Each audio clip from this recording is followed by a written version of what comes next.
میکنی روز مرگ را شربت مرگ را میچشی ثم الینا ترجعون بعد از آن به سوی ما بازگردانده میشه و شما را تو نگو که من مردم خلاص شدم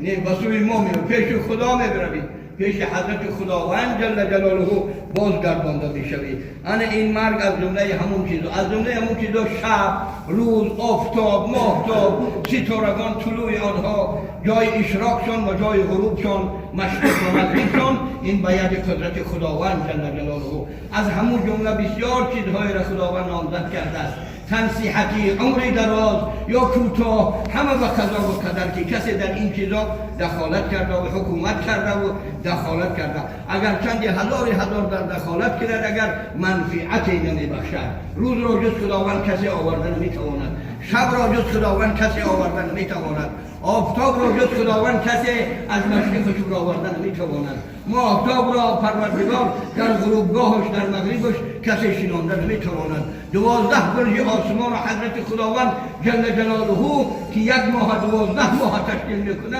هر یک آفتاب و ماهتاب در هر برجی که خداوند در آیه قرآن بروج قرآنی را گوشزد داد و السماء ذات البروج قسم با آسمانی که صاحب برج هاست که 12 برج داره در هر برجش از 29 تا روز تا 30 روز آفتاب و ماهتاب سیر میکنه. این آسمان کلامی شد ببینه عظمت و کبریای خداوند این ارشاد میکنه. اینا چیزایی هستند که جز خداوند کسی آورده نمیتواند. مرگ را و حیات را کسی آورده نمیتواند. همین مضمون است که حضرت ابراهیم علیه السلام و چندین پیغمبران دیگر در جهانگیران زمانشان وقتی که بحث مناظره کردند یا با فرعون و نمرود زمانشان گفت که خدا حیات میتید و مرگ میتید و منم حیات دادم میتونم و من ده انسان رو بیاره گفت آوردن یک چه گفت حالا کنید زن زدن حالا کردن یک چه گفت بخشیدم جانشا برای گفت نه ای که نه حیات خدا دادنش مرگ خدا آوردنش چیزی دیگر. خدا گفتش که جبرائیل همین پیشت ایستاده است بگو که آفتاب ما آفتاب برا میبرانیم از آفتاب شین برا آفتاب از آفتابشین برارا. حضرت جبرائیل در پیش ایستاده گفتند گویا ابراهیم خلیل مبادا در دلت خطورات پیدا شود اگر بگوید که از آفتابشین آفتاب برار با تیاره خداوند من امر کرده است ماهتاب در ید قدرت در بالای پنجم گرفتم همین زمان ایدای نشستش بیرونش میکنم. انا این مردی که اینا بابای حاجی مردی تبرک مردی محنت کش مردی که فرزندان صالح خیلی تربیه کردن مردی که تقریبا تا 95 سالگیشونه قبلگاهشون دبر ما در مسجد کهنه در 5 وقت نماز شرکت داشتن خدا رحمت و مغفرت کنه. مردی که بسرشان سنگ آمده شرام آمده خارت آمد جوابی نگفتن سرخم کردن گذشتن رفتن. برای چی؟ برای آیه قرآن والکاظمین والعافین عن الناس والکاظمین الغیظ کسانی از مردم عفو کردن از مردم بخشیدن کسانی خشم خود که آیه قرآنی مفسران میگویند پهلوان نشسته که 50 کس در میدان بگردانه. پهلوان کسی که غضب خودشه کینه خودشه حسد خودشه رشک خودشه نیست. انا پهلوان که چی کس است نزد خدا و رسول خدا و کتاب خدا. خوشا به حال مؤمنین و مؤمنات مسلمین و مسلمات. این مؤمن وفاتش اگر که بعد در مقصد که ورطه و حکم شریعت جوان نباشه یعنی کهنسال باشه بعضی گفتن 50 55 60 سه روایت است از 50 بالا دیگه خیلی جوان گفته نمیشه سینی کهنسالی و کهولیت گفته میشه و یک روایت از 50 55 60 در 60 سالگی حضرت خداوند به زبان رسولش وعده کرد که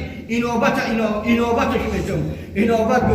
رسول خدا کسی قدم در 60 ماه خدا گفته است به سوی خدم پیامش منم ملائکه رحمت در بالاش میریزن که طرفی من بگرده. اینابت بازگشتن در 70 حضرت خداوند گفته است ملائکه را اعلان منم ملائکه را روان منم در زمین اعلان منن اگر نماز و روزش گرفته باشه نماز خواند و روزش گرفتگی باشه در زمین اعلان منن که خدا آزاد کرد این حضرت خداوند آزاد کرد. 80 90 100 در 100 رفتگی اهل الله اهل ولایت و یک روایت حساب میشه کسی اگر قدم در 100 بمانه خداوند در 90 سالگی اهل اجابت دعاش میگردونه خداوند جل جلاله که هر دعایی که خدا رد نمیکنه. در 100 سالگی در 100 سالگی که بیشتر علما و دانشمندای سابقه 198 95 91 دیگه خواه عوام خواه کتاری خواه چیزی که باشه عمر مبارک داشتن و در جید عمر ولایت در عمری که خدا دست برداشتن مدنیتشون چیزی ندارن همونیت خداوند عنایتشون می‌کنه در قلبشون هر دعا و هر مقصد و مرام را اگر اراده کنن خداوند اجابتشون می‌کنه حاجت به دست برداشتن هم نیست مومن در نزد خداوند جل جلاله مومن نام خدا از جل جلاله مومن نام خداوند است یکی از نام‌های پاک اسماء الحسنا را از جمله است که خداوند مومن و مومن نام نهاده است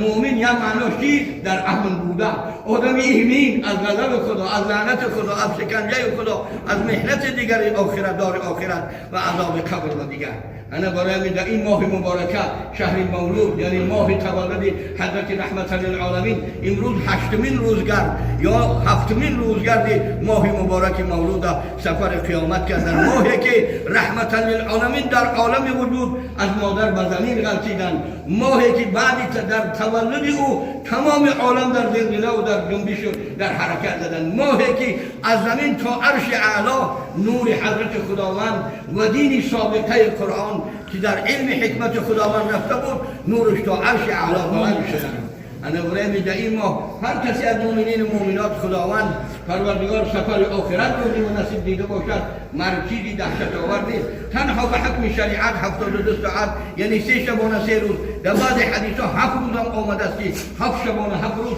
اهل خانواده اهل مصیبت حساب می شوند بعد این برای همون غم و غصه برای از عالم دنیا رفتنشان نباشه مؤمنین و مؤمنات مسلمین و مسلمات بعد از این عالم رفتن دیگه آرزوی به دنیا بازگشتن نمیکنن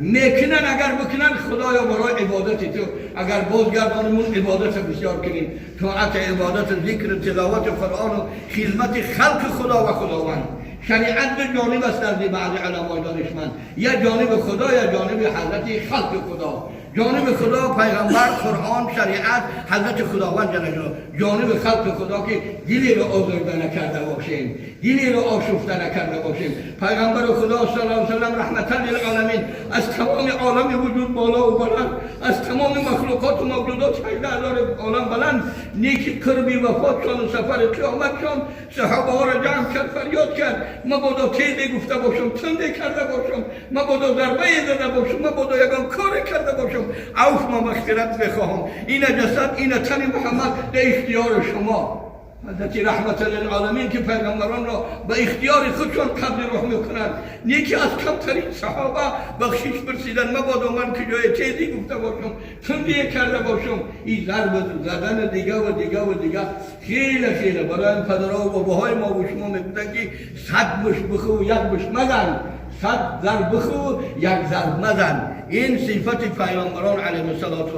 این صفت کسانی که خدا و قرآن از آنها رضا شد این صفت کسانی که خداوند در حال حیاتشان گناه آنها را مغفرت کرد و رضا و رحمت بالاشان قرار داد انا برای همین حضرت پیغمبر صلی الله علیه و سلم گفتند که همه امتی من اهل بهشت است کل امتی تدخل الجنه همه امتی من داخل بهشت می شود الا من ابا مگر کسی که خودش نخواهم مگر کسی که خودش روی بگردانم مگر کسی که پشت بگردانم و از بهشت گفتن صحابگان کبار مگر شخصی از امتی که هست که پشت از بهشت بگردانه از ناز نعیم بهشت بگردانه که حضرت پیغمبر گفتن این ریحها لتجید من مسیرت 500 سنه بوی بهشت از 500 ساله راه به دماغ انسان می آید میرسد حضرت پیغمبر بشارت دادن این چیزایی که بنده و خدا و امت محمدی از بهشت رو بگرداند گفت کسی از کتاب حرام در دهن و بوده لغت کرده حقی مردم فلان پاوره بوده در دهن و تیش کرده نه او به اختیار خود گرفته گید به محبت و مهر خود گرفته گید انا برای همه گفت که همه امتی من اهل بهشت کسی که پیغمبر گفت من محمد پیغمبر گفت اهل بهشت مگر کسی که خود روی گردانده باشد کسی که خود فرائض و واجبات قبول نکرده باشد کسی که خود دین و شریعت غرای محمدی را به جان دل نپسندیده باشد انا خودش خودش به دست پای خودش به دست پای خود اگر ما یک کس بگیم خدا به زوری بهشت بود یا یک کس به زوری دوزخ بود این اجبار می شود ظلم گویا می شود اگر چند بعض علمای اهل دین گفتن که از جانب خداوند که لله ملک السماوات و الارض همه مال خدا زمین ها و آسمان ها له ما فی السماوات و ما فی الارض از برای خدا آنچه در زمین ها و آنچه در آسمان هاست له ما فی السماوات و ما فی الارض و ما بینهما 12 سوره قرآن مسبح لله ما فی السماوات و ما فی الارض یسبح له ما فی السماوات و ما فی الارض و صدها آیت قرآن در یاد خدا و در تسبیح خدا بودنی تمام مخلوقات و موجودات زمین و آسمان حتی سایه در ذکر خداوند است و سنگ یا لطه کهنه که تخته تازه نکنی همون رو میگه همون در ذکر خدا و در یاد خدا برای همون میگه همون رو همون افلاس کنه نفرتا که سایه او تنی او در ذکر یاد خدا چیزی نیست که در یاد خدا نباشد نه که بنده خودش حرف دیگه بنده حرف دیگه در دلش اراده بکنه اراده دل بنده را خدا و علم قدیمش میدانه خواهشاتش ناش باشه ناش پاکراز باشه پاکراز عرق باشه عرق بند چکیده باشه بند چکیده یکم کسی رهگیری فرسته بند انداخت است نه خانهش فروخت پول و مالش فروخت لباسای زنش فروخت کلاواری عروسش فروخت رفت بند کشیدن شیری شد همچنین شد صدها و هزارها به ما مراجعت میدن سببی ویرانی و این و ای انا برای همین خداوند همه ما و شما را در این ماه مبارک مولود در رحمتش آغوشته و بابای حاضره و روح پاک حضرت محمد صلی الله علیه و سلم پروردگار از جمله امت شاد بگردونه این حضرت جمله کرام سرخطیبی ناحیه قدم آوردن سخن باقی ماندهش در زبان شیرین آنها الله